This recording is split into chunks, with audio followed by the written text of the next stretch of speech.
இமாம் இப்னு குதாமா தம்முடைய அல்முக்னியில் கூறுகிறார், புணர்ச்சிக்குப் பின் கணவன் தன்னை துடைத்துக் கொள்வதற்கு பயன்படுத்தும் வகையில் மனைவியிடம் ஒரு துணி இருப்பது விரும்பத்தக்கது. இது பற்றி ஆயிஷா ரழி கூறினார்கள், ஒரு கூர்மதியான பெண் தன் வசம் ஒரு துணியை வைத்துக் கொண்டு கணவன் தன்னுடன் புணர்ந்தபின் அதை அவரிடம் கொடுப்பாள். இதன் மூலம் அவர் தன்னை துடைத்துக் கொள்ளவும் அவள் தன்னை துடைத்துக் கொள்ளவும் இயலும். அல்முக்னி 8:13-6. புணர்ச்சிக்குப் பின் சுத்தம் செய்வது மிக மிக அவசியமானது.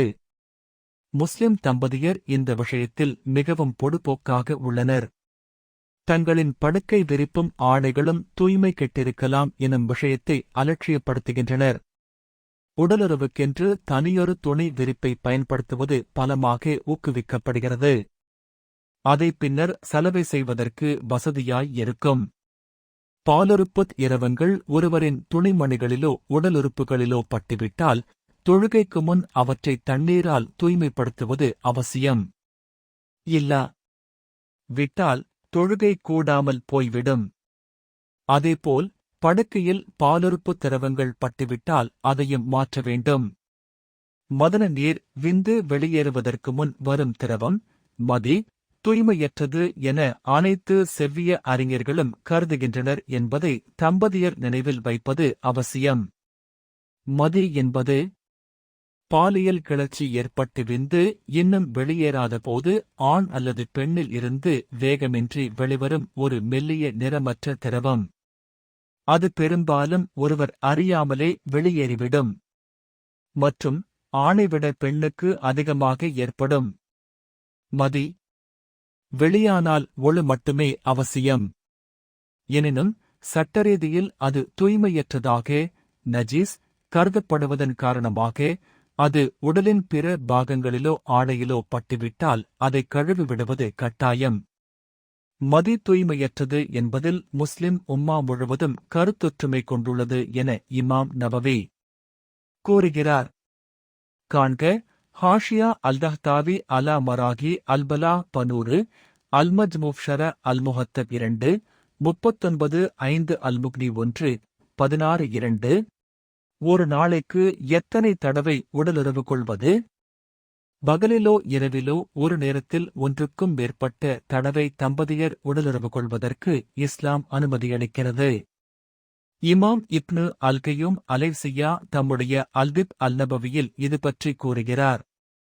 பாலுறவு ஆசை முதிர்ந்து இருக்கும் பொழுதே ஒருவர் உடலுறவு கொள்ள வேண்டும். ஒன்றை நினைப்பதையோ பார்ப்பதையோ சாராமல் ஆணுக்கு இயல்பாக விரைப்பு ஏற்பட வேண்டும். பாலுறவு ஆசையை ஷஹ்வா ஒருவர் தம்மீது வலுக்கட்டாயமாக உண்டாக்கிக் கொள்வது சரியானதல்ல. அல்பிப் அல்நபவி 18:1. ஆகஸ்ட் மீண்டும் உடலுறவு கொள்வதற்கு உண்மையான விருப்பம் இருப்பின் தம்பதியர் அதில் ஈடுபடலாம். இல்லாவிட்டால் அவர்கள் முழுமையாக புத்துணாம் புதுத்தெம்பும் அடையும் வரை காத்திருப்பது மேல்.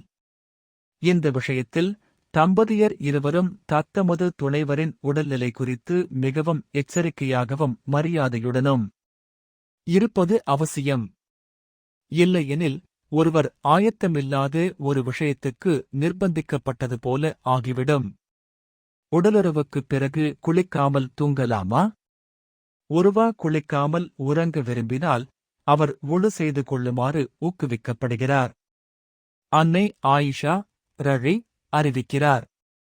அல்லாஹ்வின் தூதர் குளிப்பு கடமையான நிலையில் உறங்கச் செல்ல விரும்பினால் அவர்கள் தம் பாலுறுப்புகளைக் கழுவி தொழுகைக்காக செய்வது போன்று ஒழு செய்து கொள்வார்கள். சஹீஹ் அல் புகாரி 284 மற்றும் சஹீஹ் முஸ்லிம் 305. இங்கு புகாரியின் சொற்களே இடம்பெற்றுள்ளன.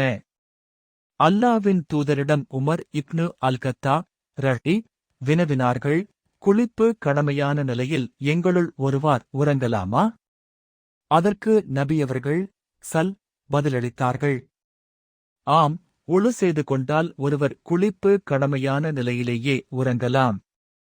சஹீஹ் அல் புகாரி 283, சஹீஹ் முஸ்லிம் 306 மற்றும் சுனன் அல் திர்மிதி 120. இங்கு புகாரியின் சொற்களே இடம்பெற்றுள்ளன. இரவில் தாம் ஜுனுப் ஆகிவிடுவதாக உமர் இப்னு அல்கத்தா ரஹி அல்லாவின் தூதரிடம் கூறினார். இதற்கு அல்லாவின் தூதர் அவரிடம் இவ்வாறு பதிலுரைத்தார்கள்: ஒழு செய்து பாலுறுப்புகளை கழுவிக் கொண்டபின் உறங்கச் செல்லவும். சஹீஹ் அல் புகாரி 286, சஹீஹ் முஸ்லிம் 306.